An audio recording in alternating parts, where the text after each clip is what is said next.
L'Église est harcelée depuis des décennies par ce que l'on appelle aujourd'hui l'idéologie woke et qui a certaines exigences, certaines caractéristiques très manifestement visibles.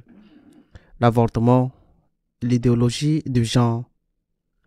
L'idéologie woke est une exagération du capitalisme libéral le plus radical, adoptée avec enthousiasme par les socialistes et les communistes. Et l'Église est la principale victime de la persécution de cette idéologie. Une idéologie qui conduit les pays où elle est mise en œuvre, en particulier en Occident, à un désastre démographique, pas de famille, pas d'enfants, et aussi à un désastre éthique, au désastre moral, au désastre démographique, parce que surtout des milliers, des centaines de milliers d'innocents sont tués chaque année par l'avortement. Au désastre moral, parce qu'avec des lois telles que l'euthanasie, il est permis de se débarrasser de ceux qui sont moins productifs, qui génèrent des dépenses comme les personnes âgées, les malades en phase terminale et tous ceux qui, d'une manière ou d'une autre, sont une nuisance. Cette idéologie woke, cette idéologie libérale communiste, où les deux extrêmes se sont mis d'accord, publie et génère des lois qui non seulement considèrent l'avortement comme un droit, je pense au cas terrible de la France, qu'il a introduit dans sa constitution, mais aussi persécute ceux qui, de la manière la plus timide, peuvent les affronter, les objecteurs de ceux qui prient le chapelet en silence devant les cliniques d'avortement par exemple, ou les médecins objecteurs de conscience opposés à l'avortement.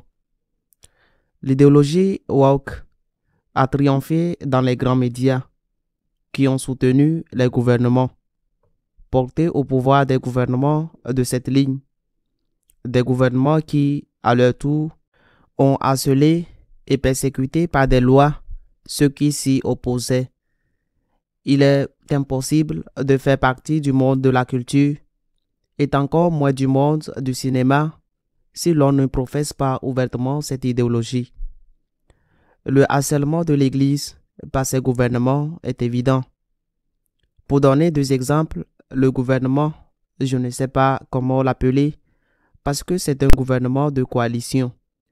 Mais bien sûr, il est marqué par l'idéologie woke en Pologne, veut interdire aux enfants de moins de 16 ans d'aller se confesser. Il veut soumettre au Parlement une loi interdisant aux mineurs de moins de 16 ans de se confesser. En d'autres termes, il veut s'immiscer dans la vie de l'Église d'une manière que le communisme n'a même pas fait. Et en Espagne, il y a actuellement une campagne gouvernementale avec des ministres du gouvernement qui pourraient être portés devant la Cour constitutionnelle afin que le gouvernement puisse décider qui peut recevoir la communion. Un cas s'est présenté à cause d'un maire qui vit dans un village, qui vit avec son partenaire et qui est homosexuel et qui s'est présenté pour la communion. Le prêtre lui a dit que sa situation était manifeste et publique dans un petit village où tout le monde se connaît et qu'il ne pouvait pas lui donner la communion. Grande attaque contre l'Église. Le gouvernement veut décider par la loi qui peut et qui ne peut pas recevoir la communion. Je le répète, cela fait des décennies que nous harcelons non seulement l'Église, mais aussi la société avec cette idéologie de la guerre, avec l'idéologie du genre, avec l'avortement, avec toutes ses conséquences. Depuis quelques mois, quelques années, mais peu, on assiste à une timide révolution populaire due à la lassitude que certains ressentent face à cette idéologie radicale, libérale, capitaliste, socialiste, communiste. Et c'est ainsi que des personnalités politiques comme Trump aux États-Unis Orban en Hongrie, Milei en Argentine ou Madame Meloni en Italie sont arrivés au gouvernement au pouvoir. J'ai l'impression qu'ils sont arrivés au pouvoir principalement parce que l'idéologie woke est un désastre à tout point de vue. J'ai mentionné l'aspect démographique et moral, mais aussi l'aspect économique, et parce que le fond du problème est, entre autres, la question de l'immigration. Le fait est qu'ils sont arrivés au pouvoir. Dans ce cas particulier, le président des États-Unis, nouvellement nommé Trump, a dès le premier jour publié une série de décrets de loi. Trump est arrivé au pouvoir avec le vote de la majorité des catholiques américains, fatigués de l'idéologie woke. Mais aussi beaucoup de ces catholiques qui ont voté pour Trump étaient préoccupés par ce qu'il pourrait faire à certains égards, par exemple sur la question de l'immigration.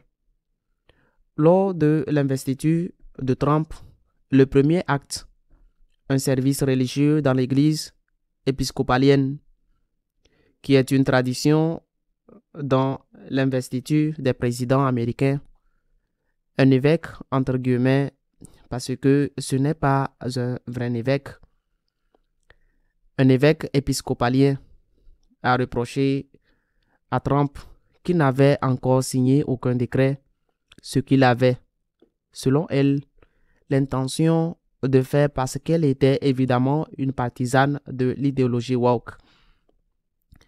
Mais après la signature des décrets, c'est le président de la conférence des évêques américains,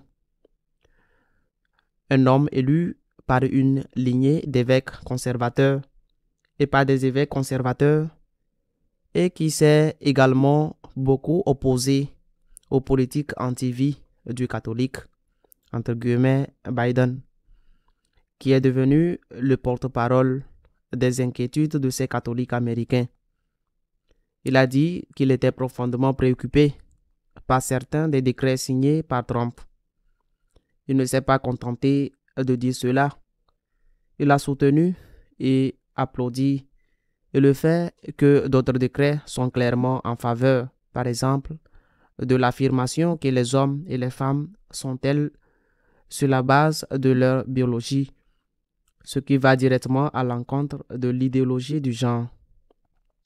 Ou encore un autre décret qui refuse de financer avec de l'argent fédéral, avec de l'argent gouvernemental, l'avortement à l'intérieur et à l'extérieur des États-Unis.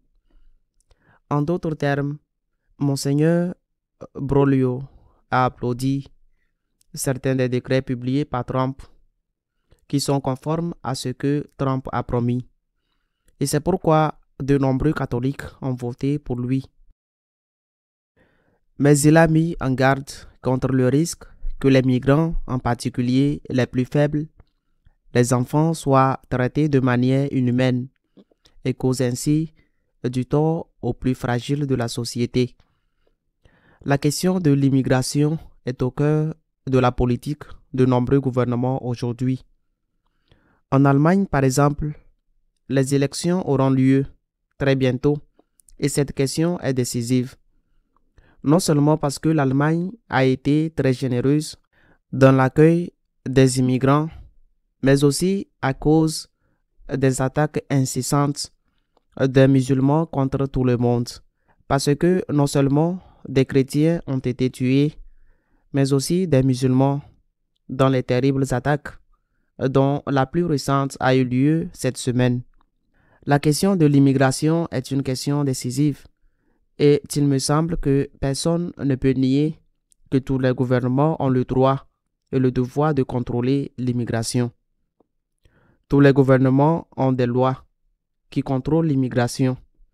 Par exemple, le Vatican vient de publier une loi très claire et très dure, car elle menace de peines de prison et de lourdes amendes ceux qui osent entrer illégalement sur son petit territoire. La question n'est donc pas de savoir s'il faut des lois pour contrôler l'immigration, mais quelle doit être la nature de ces lois. Et c'est de cela que parlait Monseigneur Broglio. Je le répète, je pense qu'il parlait au nom de nombreux catholiques américains qui ont voté pour Trump, mais qui se sont retrouvés avec l'inquiétude de savoir ce qui se passerait sur ce point particulier. Beaucoup de ces catholiques sont hispaniques et ont eux-mêmes été immigrés ou ont de la famille aux États-Unis en situation irrégulière. Il me semble que le président des évêques américains s'est fait le porte-parole de Jésus-Christ. L'Église n'est pas là pour s'allier à l'un ou à l'autre, ni pour dire que nous sommes politiquement au centre. L'Église est là pour être fidèle à Jésus-Christ et pour dire à partir de Jésus-Christ, de l'enseignement de Jésus-Christ, quel est le message que le Seigneur veut donner à la société à un moment donné. Une église qui appartiendrait à l'un ou l'autre secteur oublierait sa mission principale, qui est d'annoncer le Christ ressuscité, et d'apporter l'évangile, le message du Seigneur à tous les peuples. Je crois que Monseigneur Broglio est sur la bonne voie. Il reçoit beaucoup de critiques d'un côté et de l'autre, mais de mon point de vue, il a été bon endroit et il m'a rappelé, en sauvant toutes les distances, Saint Ambroise de Milan qui a affronté le puissant empereur Théodose parce qu'il avait commis une boucherie dans la ville de Thessalonique. L'Église doit être fidèle à Jésus-Christ et ne pas se laisser détourner par l'un ou l'autre des partis politiques.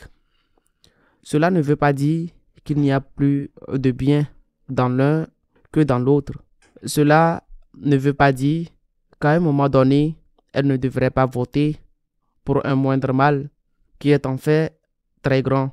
Mais en tout cas, ce qu'elle doit faire, c'est d'être fidèle à Jésus-Christ et dire la vérité du Christ à tous, même à ceux avec lesquels elle pourrait se sentir plus identifiée. À la semaine prochaine, si Dieu le veut.